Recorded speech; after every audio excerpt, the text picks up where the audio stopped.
ઉના તાલુકાના કંસારી રોડ ઉપર બેકરીની યાર્ડમાં નકલી દવાખાનું ચલાવતો નકલી ડૉક્ટર ઝડપી પડ્યો।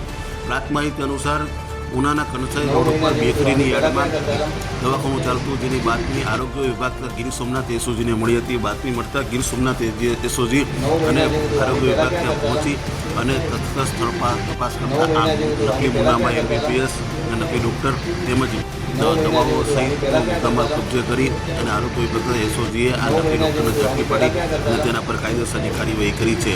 જ્યારે ઉના તાલુકાના દરેક સમાચાર લોકલ સમાચાર જોવા માટે અમારી ચેનલને સબસ્ક્રાઈબ કરો તથા ધંધાકીય જાહેરાત આપવા માટે અમારો સંપર્ક કરો।